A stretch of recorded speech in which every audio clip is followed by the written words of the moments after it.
Assalamualaikum warahmatullahi wabarakatuh. Selamat berjumpa kembali Bapak Ibu Guru Hebat. Kali ini kembali hadir dengan modul 2.3 Koneksi Antar Materi dengan tema Coaching untuk Supervisi Akademik.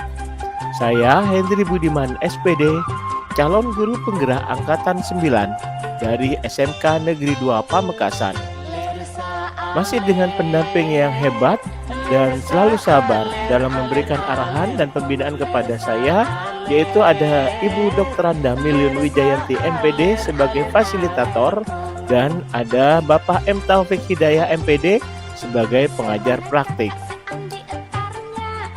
Bapak Ibu Guru Hebat, tujuan pembelajaran khusus kali ini yaitu CGP atau calon guru penggerak menyimpulkan dan menjelaskan keterkaitan materi yang diperoleh dan membuat refleksi berdasarkan pemahaman yang dibangun selama modul 2 dalam berbagai media.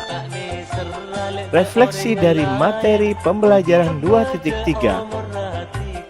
Coaching, sebuah proses kolaborasi yang berfokus pada solusi, berorientasi pada hasil, dan sistematis, di mana coach memfasilitasi peningkatan atas performa kerja, pengalaman hidup, pembelajaran diri, dan pertumbuhan pribadi dari coachee. Paradigma berpikir coaching. Yang pertama adalah fokus pada coachee yang akan dikembangkan. Yang kedua, bersikap terbuka dan ingin tahu. Yang ketiga, memiliki kesadaran diri yang kuat. Dan yang keempat, mampu melihat peluang baru dan masa depan. Prinsip coaching. Yang pertama adalah kemitraan. Dalam coaching, posisi coach terhadap coachee adalah sebagai mitra.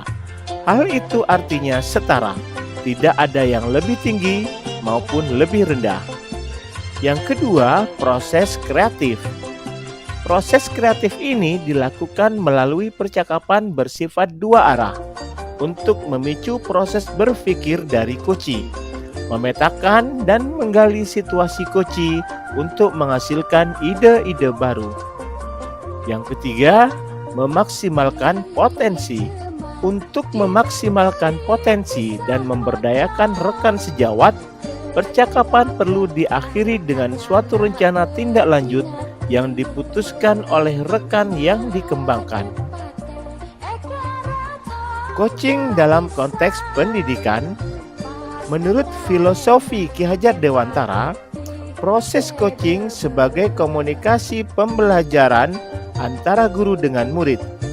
Murid diberikan ruang kebebasan untuk menemukan kekuatan dirinya dan pendidik sebagai pamong dalam memberi tuntunan dan memberdayakan potensi yang ada supaya murid tidak kehilangan arah dan menemukan kekuatan dirinya tanpa membahayakan dirinya. Yang kedua, sistem Among. Ing ngarso sung tulodo, ing madya mangun karsa, tutwuri handayani. Menjadi penyemangat yang menguatkan keterampilan komunikasi guru dan murid dengan menggunakan pendekatan coaching. Tutwuri Handayani menjadi kekuatan dalam pendekatan proses coaching dengan memberdayakan Handayani atau Handayani, yaitu semua kekuatan diri pada murid. Kompetensi inti dari coaching. Yang pertama, kehadiran penuh atau presence. Kemampuan untuk bisa hadir secara utuh bagi coachee sehingga badan, hati, dan pikiran selaras ketika sedang melakukan coaching. Yang kedua, mendengarkan aktif. Seorang coach yang baik akan mendengarkan lebih banyak dan lebih sedikit bicara. Fokus dan pusat komunikasi adalah pada diri coachee, yaitu sebagai mitra bicara. Yang ketiga, mengajukan pertanyaan berbobot. Pertanyaan yang diajukan dapat menggugah orang untuk berpikir, menstimulasi pemikiran coachee. memunculkan hal-hal baru, dan mengungkapkan emosi. Alur Tirta. Yang pertama adalah tujuan. Dalam hal ini, ada kesepakatan topik pembicaraan antara coaching dan kuci. Yang kedua, identifikasi. Proses ini menggali dan memetakan situasi saat ini, dalam hal ini hubungan fakta, data yang ada. Yang ketiga adalah rencana aksi. Rencana aksi bertujuan mengembangkan ide untuk alternatif rencana aksi atau solusi. Dan yang terakhir, tanggung jawab. Hal ini merupakan bagian dari berkomitmennya kuci akan langkah selanjutnya. Supervisi akademik dengan paradigma berpikir coaching. Yang pertama, supervisi akademik perlu dimaknai secara positif sebagai kegiatan berkelanjutan yang meningkatkan kompetensi guru sebagai pemimpin pembelajaran dalam mencapai tujuan pembelajaran, yakni dengan pembelajaran yang berpihak pada anak. Yang kedua, beberapa prinsip supervisi akademik dengan paradigma berpikir coaching meliputi kemitraan, konstruktif, terencana, reflektif, objektif, berkesinambungan, dan komprehensif. Yang ketiga, siklus dalam supervisi klinis pada umumnya meliputi 3 tahap, yaitu pra-observasi, observasi, dan pasca observasi. Pengalaman reflektif terkait pengalaman belajar. Yang pertama, emosi yang dirasakan. Dalam hal ini, tergugah untuk giat belajar mendapatkan pemahaman yang baik dengan coaching untuk supervisi akademik. Tantangan untuk memperbanyak praktik coaching dengan murid maupun rekan guru supaya mendapatkan keterampilan yang baik sehingga kedepannya bisa melakukan coaching untuk supervisi akademik. Yang kedua, yang sudah baik dan yang perlu diperbaiki. Mendapatkan pemahaman tentang materi coaching dan telah dipraktikkan, perlu perbaikan terkait dengan kompetensi menjadi coach yang baik, terutama dalam mengajukan pertanyaan-pertanyaan yang berbobot kepada coach. Yang ketiga, implikasi terhadap kompetensi diri. Menambah dan mengoptimalkan kekuatan diri sebagai seorang pendidik dan juga orang tua yang dapat menjadi coach terhadap orang-orang sekitar. Refleksi analisis untuk implementasi dalam konteks calon guru penggerak. 1. Bagaimana penerapan coaching untuk supervisi akademik? Melalui supervisi akademik, kegiatan pemberdayaan dan pengembangan kompetensi diri dalam rangka untuk peningkatan performa mengajar dan mencapai tujuan pembelajaran. Coaching dibutuhkan sebagai peningkatan motivasi atau komitmen diri seorang guru, sehingga kualitas pembelajaran meningkat seiring meningkatnya motivasi kerja para guru. 2. Coaching sebagai kompetensi membangun kemitraan.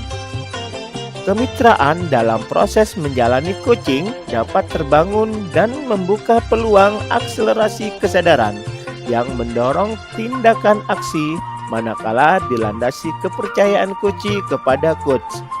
Dalam prosesnya, kita tidak perlu memandang kesenjangan jabatan karena dalam supervisi akademik terjadi proses kolaboratif antara supervisor dengan guru. Analisis terkait modul 2.3. Apa tantangan implementasi coaching di sekolah?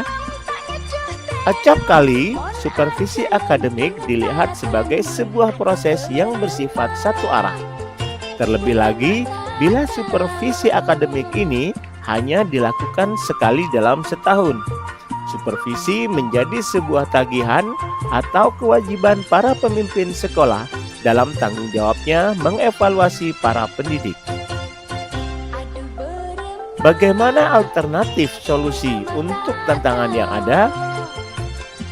Pada proses coaching, seorang coach lebih menekankan menjadi seorang pendengar aktif dengan sedikit mendominasi pembicaraan. Seorang coach hanya melontar beberapa pertanyaan yang merangsang ide melalui jawaban seorang kucing. Dibutuhkan sebuah keterampilan komunikasi yang lebih untuk melakukan coaching, sebab dalam coaching lebih menekankan temuan komitmen untuk menyelesaikan masalah sehingga bisa lebih baik di masa yang akan datang. Refleksi antar materi. 2.3 Coaching untuk supervisi akademik. Pembelajaran berdiferensiasi. Dalam pembelajaran berdiferensiasi dilakukan pemetaan dengan 3 cara: minat siswa, kebutuhan belajar siswa, dan profil belajar siswa.